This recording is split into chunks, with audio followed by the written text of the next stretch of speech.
Hey, what it do, y'all? What it do? Just another unscheduled video that I'm dropping based on the previous unscheduled video that I dropped that talked about how to end love.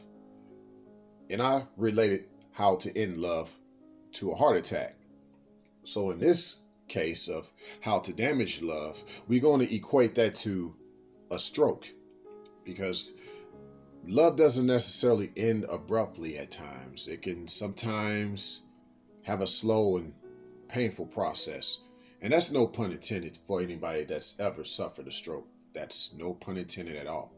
But in relating the stroke to the heart attack, I mentioned in the previous video about how to end love, how I mentioned about the blood clot part.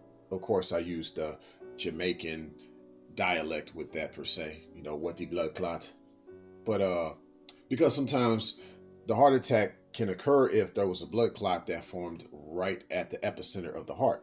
But sometimes blood clots, they take place far from the heart in other parts of your body where the blood is flowing, and that affects your brain, And because the blood clot can stop the blood flow or oxygen in the blood per se, all of that gets stopped from getting to the brain, and that's how the stroke occurs. And you could still be alive, but you're going to be crippled, or you'll just die after a few minutes.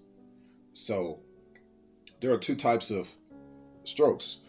There's the ischemic stroke, and then there's the hemorrhagic stroke, if I pronounced that right. The ischemic stroke is basically the blood clot in the blood, in the vein or in the blood vessel per se. That's the ischemic stroke.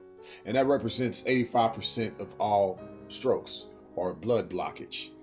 And then the other half, the 15%, is the hemorrhagic stroke, where the blood vessel has been severed and the blood starts to flow into other parts of your body. So in relation to how to actually damage love, because yes, a stroke represents a damage. It does truly represents a damage. Unlike a heart attack, which represents a stop or an end. In the way of how a person can bring literally a love stroke to you, how they can literally damage the love, obviously, is still that slow and painful process of how, if we just want to put these lexicons together in correlation, a person can just be in the way of themselves, as far as if they have things from their past they haven't dealt with, they're still holding grudges. And they're just basically in the way of them being a better person, and for you two to have better things with each other. They're so stuck on the past, and they're so stuck on their problems that they can't move forward. And that's like a stroke. That can be a painful thing because you want to move forward, but they're not. They're still stuck in the past. So that's one way. But another way, based on the whole stroke part, because I just mentioned about how a person can be a blockage based on them being stuck in the past, holding grudges. Another way is the other part where, yes, if we want to talk about the severing, them slowly cutting themselves off from you. And this to me is very narcissistic. The first thing that I mentioned about the blockage is narcissistic in itself, but the severing part, this is very narcissistic. This is even more painful because they continue to cut themselves off from you by not staying in touch with you, by constantly coming in and out of your life.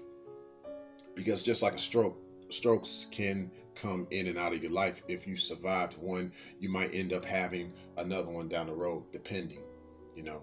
That's why, like the doctor said, when you detect that you may have had a stroke or you don't feel right, your head doesn't feel right per se, you need to check that out immediately so you can prevent a stroke from occurring, or you need to prevent other strokes from occurring if that stroke took place.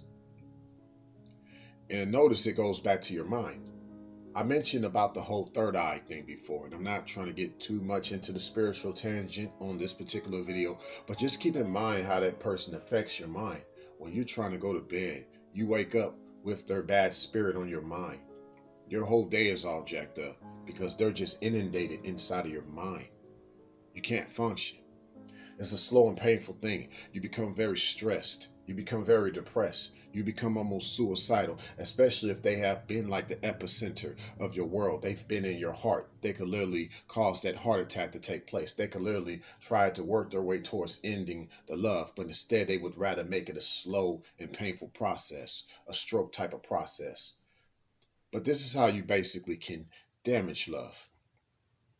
This is how you can do it. It's you being very negative and you not really reciprocating. Obviously, this still represents a reciprocation, but it's you being a little more on the hostile side as far as slowly but surely stopping whatever reciprocation that you had with that person. Slowly but surely you stop doing things around them. Slowly but surely you stop being there for them. Slowly but surely you stop caring for them.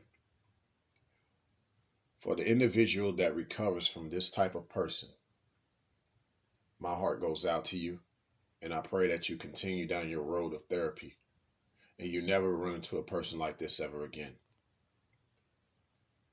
Signing out.